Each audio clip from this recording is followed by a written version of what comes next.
আমি গতকাল হিসাব করে দেখলাম আমি প্রায় 2.5 কোটি টাকার মালিক। কত?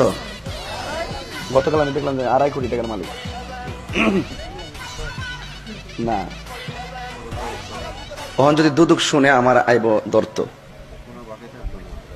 এটা টাকা না, মানে আমার যে কিডনি আছে, বাল্ব আছে, বেসলে আর কি, এটা হিসাব করে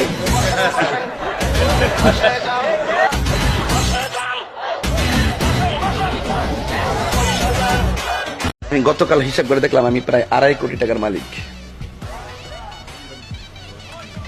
কত?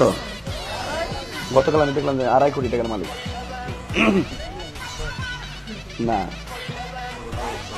তখন যদি দুদক শুনে আমার আইব দর্ত। এটা টাকা না, মানে আমার যে কিডনি আছে, বাল্ব আছে, বেসলে আর কি, এটা হিসাব করে